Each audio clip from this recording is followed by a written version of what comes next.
नमस्कार दोस्तों, स्वागत है आपका एक बार फिर हमारे channel sine theta cos theta पे। तो चलिए पढ़ाई शुरू करते हैं। तो दोस्तों आज के इस वीडियो में हम लोग पढ़ेंगे जो हम लोग क्लासिफिकेशन पढ़े थे क्लास कॉलॉइड्स का। उसमें कितना पार्ट था? 3 पार्ट था। तो पहला पार्ट था क्या था?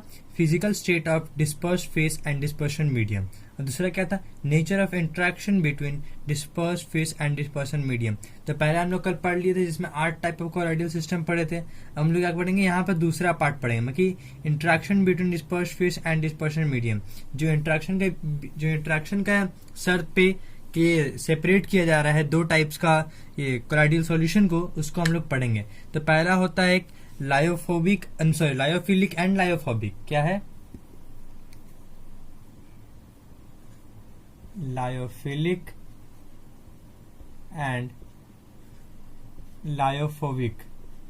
लायोफिलिक का मतलब हुआ लिक्विड लवर। क्या है? लायोफिलिक का मतलब हुआ लिक्विड लवर एंड लायोफोबिक का मतलब हुआ लिक्विड हेटर। ये हो गया एक समझने का तरीका, liquid lover and liquid hater. अब बताइए, हेटर दूर भागता है कि लवर दूर भागता है? तो हेटर दूर भागता है, मतलब कि हेटर दूर भागेगा। और हेटर क्या भागेगा? दूर भागेगा, तो दूर भाग रहा है, ठीक। और लायोफिलिक क्या है? Liquid lover. तो लवर सामने आएगा कि दूर भागेगा? सामने आएगा। तो ये क्या आ गया? इसका सामने आया। तो मतलब कि जो डिस्पर्स फेस जो हम सॉल्यूशन में डाल रहे हैं वो क्या करेगा? कोलाइडल सॉल्यूशन का जो डिस्पर्सन मीडियम है उसके साथ अट्रैक्ट होगा, उसको बोलेंगे लायोफिलिक। में क्या अट्रैक्शन होगा इसमें, और जिसमें डिस्पर्स फेस और डिस्पर्सन मीडियम में ये रिपेलिंग होगा उसको हम लोग बोलेंगे लायोफोबिक। तो लायोफिलिक और लायोफोबिक का मतलब समझ में आ गया। डिस्पर्स फेस और डिस्पर्सन मीडियम। और डिस्पर्सन मीडियम हमेशा क्या होगा यहाँ पर? जैसे अगर हम लोग यहाँ पर अगर बात की लायोफिलिक में, अगर डिस्पर्सन मीडियम हम लोग का हुआ वाटर, तो हम लोग उसको हाइड्रोफिलिक बोलेंगे। क्या बोलेंगे? हाइड्रोफिलिक। जैसे कि हम लोग वहां पर बोल रहे थे जैसे सॉलिड और लिक्विड को सॉल बोलते हैं, तो लिक्विड हम लोग का डिस्पर्शन मीडियम था, उसको हम लोग क्या बोल रहे थे? हाइड्रोसॉल। उसी तरह यहाँ लायोफिलिक में अगर लिक्विड हम लोग का वाटर रहेगा, डिस्पर्शन मीडियम में हम लोग वाटर रहेगा, तो उसको हम लोग क्या बोलेंगे? हाइड्रोफिलिक। और इसमें क्या बोलेंगे? हाइड्रोफोबिक। ठीक है। अब देखिए, ये जो है वो उसको हम इजी मेथड से लायोफिलिक जो सॉल्यूशन है उसको हम लोग क्या कर सकते हैं? इजी मेथड से हम लोग क्या बना सकते हैं? क्या बना सकते हैं? इजी मेथड लायोफिलिक सोल और लायोफोबिक सोल्स को हम लोग इजी मेथड से क्या कर सकते हैं? बना सकते हैं। ठीक है। क्या कर सकते हैं? इजी मेथड से हम लोग क्या कर सकते हैं? बना सकते हैं। ठीक है। और इसको क्या बनेंगे? इसमें बहुत ही स्पेसिफिक मेथड लगता है। क्या होता है? स्पेसिफिक मेथड लगता है ये लोग को बनाने में। क्या लगता है? स्पेसिफिक मेथड लगता है लोग को बनाने में। ये सॉल नहीं है, यहाँ सॉल गलती से लिखा गया तो इसलिए हम इसको ये रफ कर दिए। ये लायोफिबिक है और ये क्या है? लायोफोबिक है। बस ऐसा नहीं है कि वो सॉल है, इसमें डिस्पर्शन मीडियम कुछ भी हो सकता है, लिक्विड जरूरी नहीं है। ठीक है। तो इसमें मतलब कि डिस्पर्स फेस और डिस्पर्शन मीडियम में जब अट्रैक्शन होगा तो लायोफिलिक, और डिस्पर्स फेस और डिस्पर्शन मीडियम में जब रिपेलिंग होगा तो लायोफोबिक। ठीक है। अब हम लोग अगर बात की डिस्पर्शन मीडियम में अगर वाटर होगा तो हाइड्रोफिलिक और हाइड्रोफोबिक। और ये इजी मेथड से तैयार होता है और ये क्या होता है? स्पेसिफिक मेथड से तैयार होता है। ठीक है। और ये रिवर्सिबल सॉइल होता है। अब क्यों होता है हम बात करेंगे। ये होता है रिवर्सिबल सॉइल होता है, और ये क्या होता है? इरिवर्सिबल होता है। क्या होता है? इरिवर्सिबल होता है।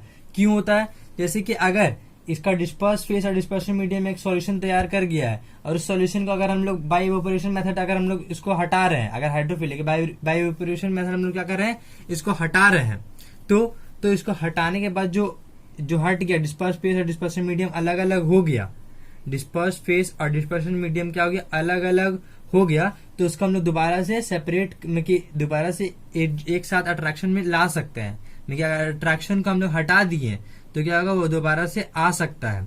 लेकिन इसमें अगर वो ऐसा कोई सॉल्यूशन तैयार किया है और उस सॉल्यूशन में हम लोग दोनों को पूरा अलग कर दे रहे हैं, हटा दे रहे हैं, सेपरेट कर दे रहे हैं, तो दोबारा मिक्स करने के बाद वो सॉल्यूशन तैयार नहीं होगा। इसमें दोबारा मिक्स करने के बाद यार वो सॉल्यूशन तैयार हो जा रहा था, लेकिन इसमें दोबारा मिक्स करने के बाद वो सॉल्यूशन क्या हो रहा है? तैयार नहीं हो रहा है। इसलिए यहाँ हो रहा है रिवर्सिबल और ये क्या है? इरिवर्सिबल। ठीक है। तो इसमें ज्यादातर आप लोग इसको सोल भी बोल सकते हैं। जैसे हम अभी क्या बोले थे कि दूसरा, तो वो सब बहुत ही हो गया ऐसा केस माना जाता है जिसमें दूसरा टाइप का डिस्पर्शन मीडियम होता है, लेकिन मेनली लिक्विड ही आपका ये डिस्पर्शन मीडियम होता है। इसलिए हम लोग यहाँ पर लायोफिलिक सोल और लायोफोबिक सोल इसको बोल सकते हैं। तो कुछ कुछ केस होता है, तो उस कुछ केस को हम लोग, मेरे दिमाग में चल रहा था इसलिए हम आपको बोल रहे थे, लेकिन उस केस को हम लोग सोचे कि वो केस है, वो डिफरेंट केस है, तो हम लोग डिफरेंट केस को क्या करते हैं, अलग से इसको पढ़ेंगे। ठीक है, तो ये हम लोग ये रिवर्सिबल हो गया और ये क्या हो गया, इरिवर्सिबल हो गया। क्यों हो गया, आप लोग समझ में आ गया। ठीक है, और अब बात करते हैं कि ये स्टेबल है और ये अनस्टेबल है। क्या है, ये स्टेबल सोल है और ये अनस्टेबल सोल है। क्यों, क्योंकि ये एग्रीगेट फॉर्म करता है और ये तो नहीं करता, ये प्रेसिपिटेट फॉर्म करता है, ये प्रेसिपिटेट फॉर्म नहीं करता, एग्रीगेट फॉर्म नहीं करता है, और ये दोनों चीज करता है। मतलब कि इसका जो पार्टिकल्स है, कोलोइडल पार्टिकल्स, वो जल्दी अब एक दूसरे में अट्रैक्ट होके एक बड़ा सा पार्टिकल बन के वो गिर नहीं जाता है। इसमें क्या होता है, वो बड़ा सा पार्टिकल बन के गिर जाता है, अनस्टेबल लिक्विड फॉर्म कर देता है। इसमें बहुत सारा अजीब अजीब टाइप का चीज होता है जिसमें वो अनस्टेबल नहीं हो सकता, लेकिन ये स्टेबल है। क्यों, क्योंकि जैसे ये है आपका, अभी आपको डिस्कस किए, क्यों, क्योंकि ये इसका जो कोलोइडल सॉल्ट्स का पार्टिकल है वो क्या होता है, एक साथ जुटता नहीं है, इसका क्या होता है, जुट जाता है, स्टेबिलिटी खो देता है। तो इसका जो स्टेबिलाईजेशन है, इसमें स्टेबिलिटी तो है नहीं, इसीलिए इसमें क्या होता है, ये इसमें स्टेबलाइजिंग एजेंट डाला जाता है कि वो स्टेबल रहे।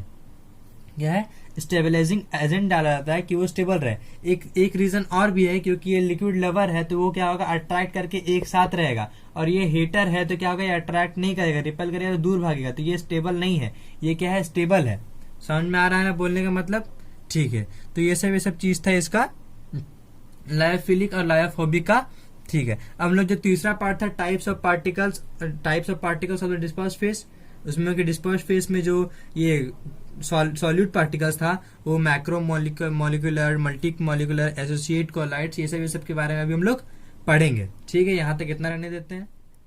तो दोस्तों अब हम लोग बात करने वाले हैं जो हम लोग को क्या किया था, डिस्पर्शन फेज का जो पार्टिकल्स है, हम लोग क्या किए थे, हम लोग ये किए थे, क्लासिफिकेशन किए थे, मतलब जो 3 टाइप का किए थे, फिजिकल स्टेट और का जो डिस्पर्स फेस और डिस्पर्शन मीडियम, उसका 20 मिनट क्लासिफिकेशन किए थे कॉलॉइड्स का। फिर एक किए हम लोग अभी just nature of interaction between disperse phase and dispersion medium, और एक अभी करेंगे types of particles of the disperse phase. ये 3 चीज क्या है, अगर आपको समझ में नहीं आ रहा हो तो पिछले वीडियो में जाके देख सकते हैं। तो पार्टिकल्स जो है वो 3 टाइप का पार्टिकल्स पे हम लोग क्या किए, क्लासिफिकेशन किए कॉलॉइड्स का। एक हो गया एक है आपका मल्टी मॉलिक्यूलर, और एक हो गया मैक्रो मॉलिक्यूलर, और एक हो गया एसोसिएट कॉलॉइड्स। क्या है, एक हो गया आपका एसोसिएट कॉलॉइड्स। ठीक है, स्पेलिंग यहाँ थोड़ा दिक्कत है, आप स्पेलिंग हम लिख देंगे दोबारा से। तो ठीक है, तो ये 3 चीज पे हम लोग पार्टिकल्स पे क्या किए हैं, इसको क्लासिफाइड किए हैं। तो मल्टी मॉलिक्यूलर का मतलब क्या है, यहाँ पर मल्टी मॉलिक्यूलर का मतलब ये है कि इसमें बहुत सारा मॉलिक्यूल्स रहेगा। क्या रहेगा, बहुत सारा डिस्पर्स फेस में पार्टिकल जो रहेगा, उसका जो पार्टिकल है, जो पार्टिकल है उसमें बहुत ही सारा मॉलिक्यूल रहेगा। एक आम कॉलॉइड के उसके कंपैरिजन में, क्या है, उस आम कॉलॉइड के कंपैरिजन में, मतलब कि यहाँ मैक्रो मॉलिक्यूलर और मल्टी मॉलिक्यूलर बीच में कंपैरिजन होगा कि अगर इसमें अगर एक एटम है और इसमें अगर एटम है, तो इसका मुकाबले इसमें बहुत ही ज्यादा क्या रहेगा, मॉलिक्यूल्स रहेगा। इसमें क्या रहेगा, मोर मॉलिक्यूल्स। क्या रहेगा, मोर मॉलिक्यूल्स। ठीक है, यहाँ इसका मतलब समझिए कि इसमें बहुत ही ज्यादा क्या रहेगा, मॉलिक्यूल्स रहेगा, जिसका मतलब कि जो ये तो मॉलिक्यूल्स है। अब ये मॉलिक्यूल्स जब ये पार्टिकल अगर हम डालेंगे पानी में, तो ये बहुत ही ज्यादा कि अगर घुलेगा, ये तो धीरे धीरे छोटा होगा ना, घुलेगा तो कुछ पार्टिकल ही नहीं बचेगा, कुछ पार्टिकल ही बचेगा। अब वो कुछ मॉलिक्यूल जो बचेगा, वो कुछ मॉलिक्यूल क्या होगा, मिलके एक एग्रीगेट फॉर्म होगा। एग्रीगेट का मतलब बताएं कि बहुत सारा छोटा छोटा मॉलिक्यूल क्या होता है, एक साथ मिलके एक एग्रीगेट फॉर्म करता है। और वो जो एग्रीगेट फॉर्म करेगा वो क्या होगा, कॉलोइडल सॉल्यूशन का जो 1 नैनोमीटर का जो उसका होता है, 10⁻⁹ से जो रेंज होता है, उससे क्या होगा, छोटा होगा। क्या होगा, उससे छोटा होगा। ठीक है, समझ में आ रहा है ना। यहाँ पे मल्टी मॉलिक्यूलर का मतलब क्या है कि इसमें बहुत ही सारा मॉलिक्यूल्स रहेगा, लेकिन जो मॉलिक्यूल्स अगर वो पानी में डाल रहे हैं पार्टिकल्स को, तो जिसका मॉलिक्यूल सॉल्यूशन में जब वो सॉल्यूबल हो रहा है, तो कुछ मॉलिक्यूल्स बच जा रहा है और कुछ मॉलिक्यूल्स दूसरा मॉलिक्यूल्स भी कभी बचेगा, तो दोनों मिलके क्या हो रहा है, एक एग्रीगेट फॉर्म करेगा छोटा सा, जिसका कोलोइडल सॉल्ट्स का पार्टिकल से क्या होगा, छोटा होगा, 1 नैनोमीटर से उसका डायमीटर क्या होगा, छोटा होगा। ठीक है, अब मैक्रो मॉलिक्यूल्स में बात करेंगे तो मैक्रो मॉलिक्यूल्स में क्या होगा, मॉलिक्यूल्स का जो साइज होगा बहुत ही बड़ा होगा। इसमें मॉलिक्यूल्स का साइज छोटा था और बहुत ही ज्यादा था मॉलिक्यूल्स का संख्या, लेकिन इस मॉलिक्यूल्स का संख्या कम रहेगा और लेकिन साइज क्या होगा, बड़ा होगा। इसमें जस्ट उल्टा है। और जो इसका जो रेंज होता है कॉलोइडल पार्टिकल्स का, ये 1 नैनोमीटर का, उसके बराबर होगा। क्या होगा, उसके बराबर होगा। क्यों, अगर उससे ज्यादा हुआ तो वो प्रेसिपिटेट फॉर्म कर जाएगा, अगर प्रेसिपिटेट फॉर्म कर गया तो वो कॉलोइडल सॉल्यूशन का गिनती में नहीं आएगा। तो दो चीज हम लोग पढ़ लिए। क्या क्या पढ़ लिए, एक हो गया हम लोग पढ़े इसका ये मल्टी मॉलिक्यूलर और एक पढ़ लिए मैक्रो मॉलिक्यूलर। तब हम लोग पढ़ेंगे एसोसिएट कोलाइड, जिसको हम लोग क्या बोलते हैं, मिसल्स भी बोलते हैं। क्या बोलते हैं, मिसल्स भी बोलते हैं। ठीक है, समझ में आ रहा है। तो ये नॉर्मली क्या होता है, सोप डिटर्जेंट्स के द्वारा क्या होता है, ये फॉर्म होता है। क्या होता है, सोप डिटर्जेंट के द्वारा ये सब क्या होता है, फॉर्म होता है। तो ये जो इसका ये होता है ना, ये लो कंसंट्रेशन, अगर एसोसिएट कोलाइड का सॉल्यूशन में कंसंट्रेशन लो है तो क्या होता है, वो स्ट्रॉन्ग इलेक्ट्रोलाइट के जैसा बिहेव करेगा। उसको हम लोग डिस्कस करेंगे इलेक्ट्रोलाइट क्या होता है आगे जाके। तो स्ट्रॉन्ग इलेक्ट्रोलाइट के जैसा ये क्या होता है, बिहेव करता है। ठीक है, अगर कॉन्सेंट्रेशन इसका लो है, अगर इसका कॉन्सेंट्रेशन क्या है, लो है, और अगर इसका कॉन्सेंट्रेशन हाई है, ठीक है, तो ये क्या होता है, अपना कोलाइडल बिहेवियर को क्या करता है, खो देता है। कोलाइडल जो सॉल्यूशन उसको क्या करता है, खो देता है। क्यों, क्योंकि अगर इसका कॉन्सेंट्रेशन बहुत ही ज्यादा है तो अगर ये एसोसिएट कोलाइड एक दूसरे में मिलेगा तो वो क्या होगा, एक ऐसा फॉर्म करेगा पार्टिकल जो क्या होगा, स्ट्रॉन्ग, ये 1 नैनोमीटर से क्या होगा, बड़ा होगा। 1 नैनोमीटर से क्या होगा, बड़ा होगा। और 1 नैनोमीटर से बड़ा हुआ तो क्या होगा, वो प्रेसिपिटेट कर जाएगा। अगर वो प्रेसिपिटेट कर गया तो उसका क्या हो गया, कोलाइडल सॉल्यूशन क्या हो गया, वो छोड़ दिया अपना। तो इसी को हम लोग क्या बोलते हैं, तो जो एग्रीगेट होता है, जो ये एग्रीगेट फॉर्म कोलाइड्स होता है, जो एसोसिएट कोलाइड्स होता है, जो मिशल बनता है, इसमें देखिए जो कोलाइड्स बन रहा था वो एग्रीगेट कोलाइड्स को भी हम लोग क्या बोल सकते हैं, एक मिसल बोल सकते हैं। लेकिन हम लोग यहाँ मल्टी मॉलिक्यूलर की बात कर रहे थे, उसलिए हम लोग यहाँ डिस्कस किए कि यहाँ बहुत सारा जो क्या होता है, इसमें इसको याद मत रखिएगा, याद रखिएगा इसमें कि इसमें बहुत ही ये ज्यादा मॉलिक्यूल्स होता है और साइज छोटा होता है, और इसमें बहुत ही कम मॉलिक्यूल्स होता है, साइज क्या होता है, बड़ा होता है। बस इतना याद रखिएगा। इसका साइज क्या होता है, इससे छोटा होता है, और इसका साइज क्या होता है, इससे बराबर होता है। यहाँ एग्रीगेट का बात मत करिएगा, एग्रीगेट का बात हम लोग क्या करेंगे, आगे जाके कर रहे हैं। हम उसी में बता दिए थे, ये मेरा फॉल्ट है, आगे जाके बात कर रहे हैं। यहाँ पर एसोसिएट कोलाइड को ही हम लोग क्या बोले, एग्रीगेट कोलाइड। जैसे कि बहुत ही सारा मॉलिक्यूल्स मिलकर जो एक कोलाइड बन रहा है, अगर उसका कॉन्सेंट्रेशन कम रहा तो क्या होगा, स्ट्रॉन्ग इलेक्ट्रोलाइट, और उसका कॉन्सेंट्रेशन अगर ज्यादा रहा तो क्या होगा, वो कोलाइडल बिहेवियर खो देगा। और इसी जो फॉर्म करता है मिल के जो कोलाइड्स को, उसी को हम लोग क्या बोलते हैं, मिसल्स बोलते हैं। क्या बोलते हैं, मिसल बोलते हैं। ठीक है, और ये जो मिसल है इसका फॉर्मेशन तो हम लोग देख रहे हैं कंबाइनिंग के द्वारा हो रहा है, लेकिन इसका एक टेम्परेचर है। क्या है, एक पर्टिकुलर टेम्परेचर है, उसको हम लोग क्या बोलते हैं, टीके से डिनोट करते हैं। और एक पर्टिकुलर कंसंट्रेशन है, उसको हम लोग क्या से डिनोट करते हैं, सीएमसी। तो टीके का फुल फॉर्म क्या हो गया, क्राफ्ट टेम्परेचर। क्या है, क्राफ्ट टेम्परेचर। और सीएमसी का मतलब क्या हो गया, क्रिटिकल मिसल कंसंट्रेशन। ठीक है, तो आप लोग एनसीईआरटी में बस इतना ही पढ़ना है कि क्रिटिकल इसका रेंज आप लोग को दिया हुआ है, इसका रेंज आप लोग एनसीईआरटी में नहीं पढ़ना, आगे जाके पढ़ना होगा। तो इसका रेंज क्या है, 10⁻⁻⁴ से लेकर 10⁻³ मोल पर लीटर।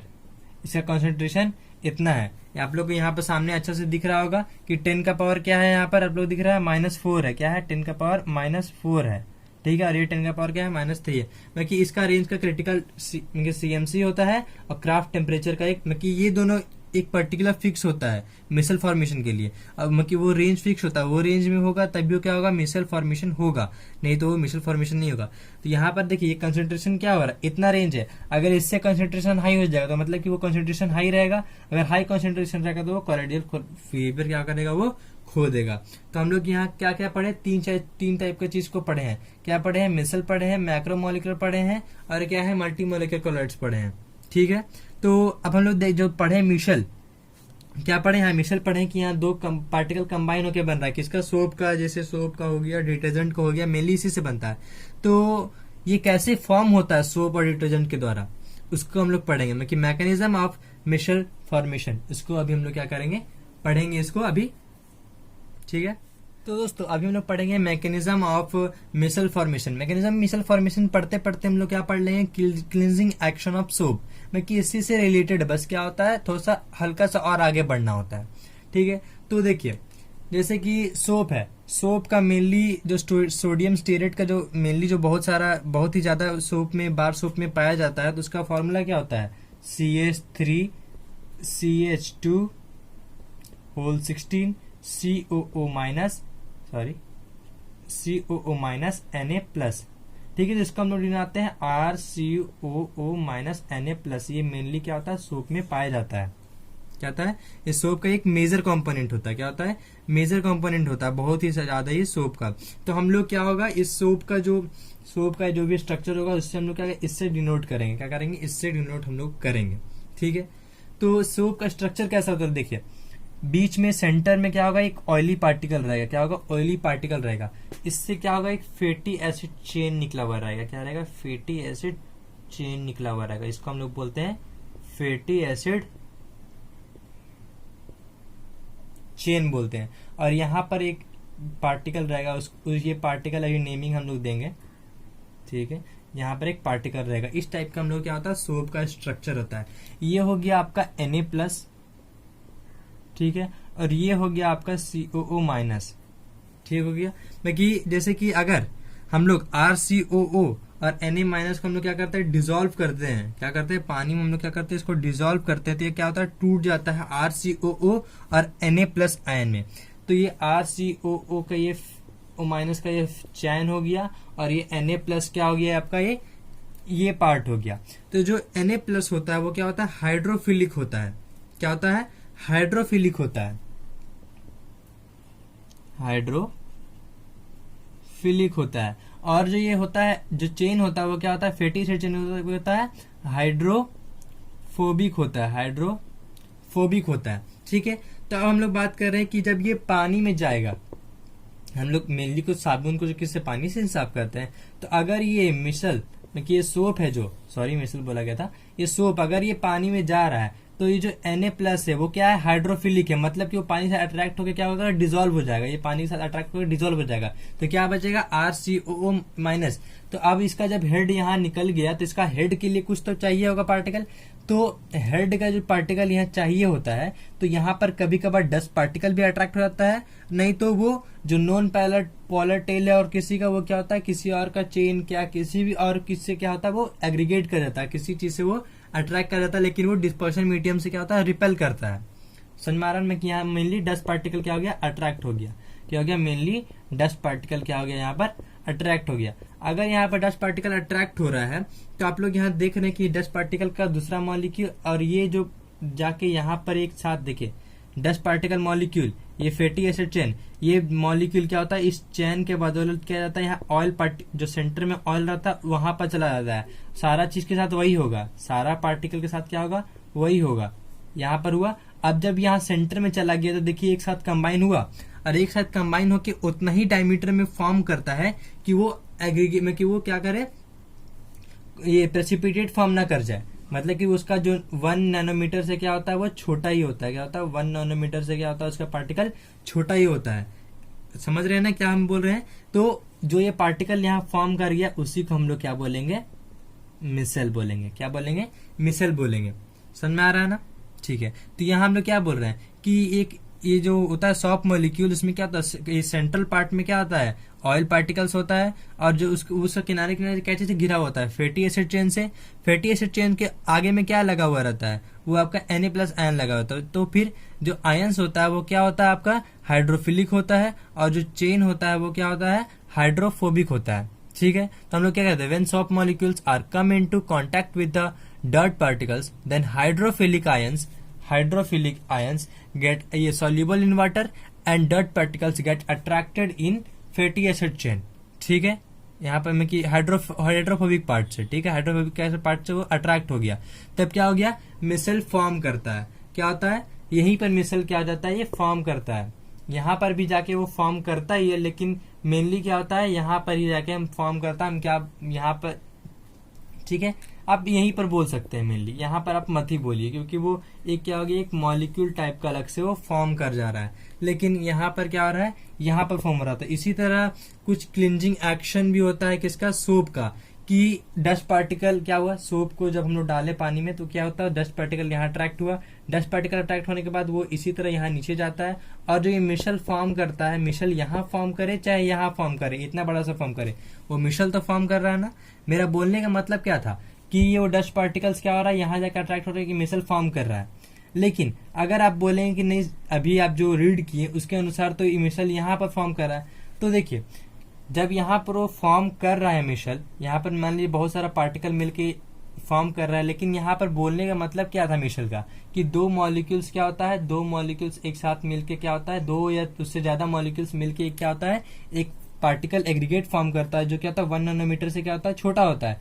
तो अगर वो 1 नैनोमीटर से छोटा है, ठीक है, तो यहाँ पर अगर यहाँ पर तो कुछ पार्टिकल से अट्रैक्ट कर पाएगा, क्योंकि Na+ जो आयंस था उसका जो एरिया था यहाँ पर, उतना ही एरिया तक क्या होगा, डस्ट पार्टिकल अट्रैक्ट कर पाएगा, एब्जॉर्ब हो पाएगा इसके सरफेस पे।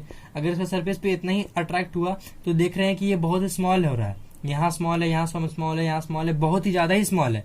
तो एक साथ मिलके क्या हुआ, अगर यहाँ पे बहुत स्मॉल है तो इस चेन के बदौलत तो वो अट्रैक्ट होगा ही ऑयल में।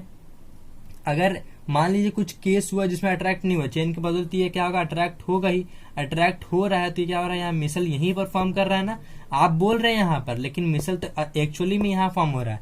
क्यों, अगर यहाँ पर ये एक्चुअली में फॉर्म हो रहा है, तभी यहाँ जब ऑयल पार्टिकल्स में क्या हो रहा है, सारा पार्टिकल्स फॉर्म हो जा रहा है, तो ये फैटी एसिड चेन क्या हो रहा है, हट जा रहा है। क्या हो रहा है, इस पार्टिकल से फैटी एसिड चेन क्या हो रहा है, हट जा रहा है। क्यों, क्योंकि यहाँ पर ये जितना पार्टिकल था, यहाँ पर देखिए, यहाँ पर जो भी स्पेस था वो तो अब फिर खाली हो गया। अब वो फिर खाली हो गया तो वो कितना भी यहाँ तो ले नहीं सकता। अगर वो दूसरा पार्टिकल इस पार्टिकल यहाँ एब्जॉर्ब करेगा तो वो एब्जॉर्ब करने के बाद फिर वो अंदर जाएगा, लेकिन वो अंदर जाएगा तो वो क्या होगा, प्रेसिपिटेट फॉर्म कर जाएगा। लेकिन सोप में प्रेसिपिटेट फॉर्म नहीं होता है, तो वो क्या होगा, इसी यहीं तक वो क्या होगा, रुक जाएगा। ये फैटी एसिड चेन मान लीजिए वो गायब हो गया, भले यहाँ रहता है लेकिन क्या होता है, मान लीजिए वो गायब के तौर पे कंसिडर हो जाता है। और जो ऑयल के साथ जो डस्ट पार्टिकल है वो जो मिसल फॉर्म कर जाता है, वो क्या होता है, ऊपर आके क्या होता है, पानी में क्या होता है, फ्लोट करने लगता है। तब या तो पानी में रहता है, आप लोग देखे होंगे जब पानी को कपड़ा से धोते तो क्या होता है, ऑयली ऑयली हो जाता है हल्का सा पानी, वो इसी के कारण होता है। तो यही होता है आपका क्लींजिंग एक्शन ऑफ सोप। देखिए डस्ट पार्टिकल क्या हुआ, यहाँ जाके अट्रैक्ट हो गया, और अट्रैक्ट होने के बाद यहाँ मिसल फॉर्म करे चाहे यहाँ मिसल फॉर्म करे, दोनों का मतलब यही है। अगर आप बुकिस वाइज जाएंगे तो यहाँ पर मिसल फॉर्म करता है, लेकिन अगर वो कंसेप्ट वाइज जाएंगे तो यहाँ पर फॉर्म करता है। लेकिन अगर आपको बुकिस वाइज आपको एग्जाम्पल में लिखना होगा तो आपको लिखना होगा कि जब वो हाइड्रोफोबिक पार्ट से ही डस्ट पार्टिकल फॉर्म अट्रैक्ट होता है तो क्या होता है, यहाँ पर मिसल फॉर्म कर जाता है। ठीक है, अगर आपको यहाँ पर अभी मेरा जो कंफ्यूजन था यहाँ पर, अगर अच्छा से आपको यहाँ पर क्लियर नहीं हुआ होगा तो आप डीएम कर सकते हैं, मैं दोबारा से इसको बता के क्लियर कर दूंगा। ठीक है, तो आज के लिए बस इतना ही, बाकी मिलते हैं अगले वीडियो में। Thank you and